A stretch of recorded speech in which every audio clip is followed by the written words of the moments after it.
One of the best fat loss habits takes less time than a standard Instagram scroll, and that is a simple 10-minute walk.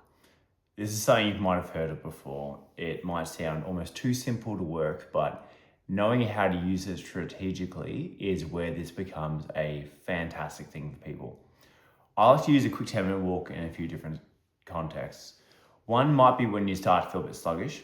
If it's some situation where, I don't know, let's say you're working and whatever it is, you just need a little bit of break. People often make a incorrect mistake of thinking, oh, I just need a quick energy boost, a little pick me up. And they might go for some version of a sugary style snack, thinking that's going to give them a bit of pep. When the reality is often it is just a 10 to 15 minute cycle to get through. And if you get through that 10 to 15 minute cycle, the cravings and sugar style I need to pick me up often tends to go. And often just being a 10-minute walk just gets you out of a environment where that could be an issue for you.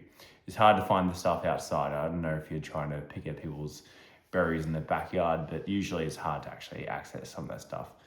It can also be a great thing in regulating digestion if you're someone who struggles with this, and particularly post meals. There's a bunch of research of how it can resettle blood sugar, allow for better overall digestive processes after the meal that allows people to feel a bit more mentally on for the rest of the day. Like minus all the physical effects, with feeling mentally on, it allows people to make better decisions. So it actually can be a very nice strategic thing there.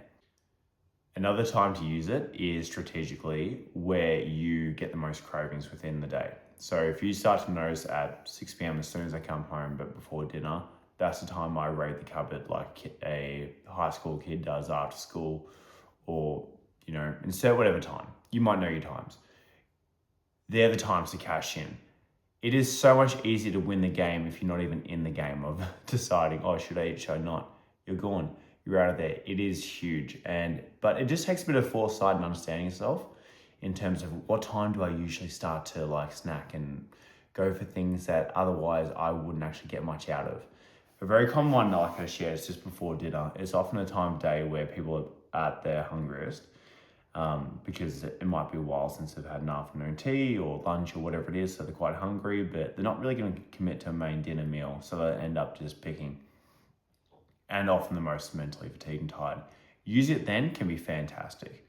Another time is just using it as a stress management tool.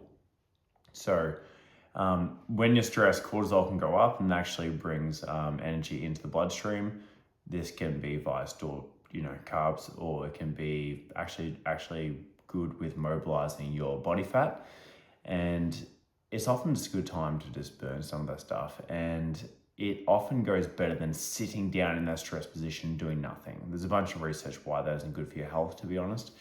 Along with the just psychological element of people stress eat, and now you can't because you're actually decreasing the stresses.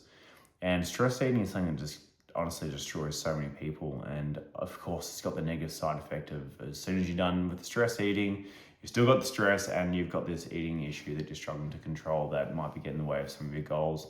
That is another stress, and it compounds. And it's really good to find some avenues towards that stress mitigation avenue. And a 10-minute walk is a simple thing that can happen. It often just gives people a bit of perspective, some clean, good air, some blue skies if you're lucky.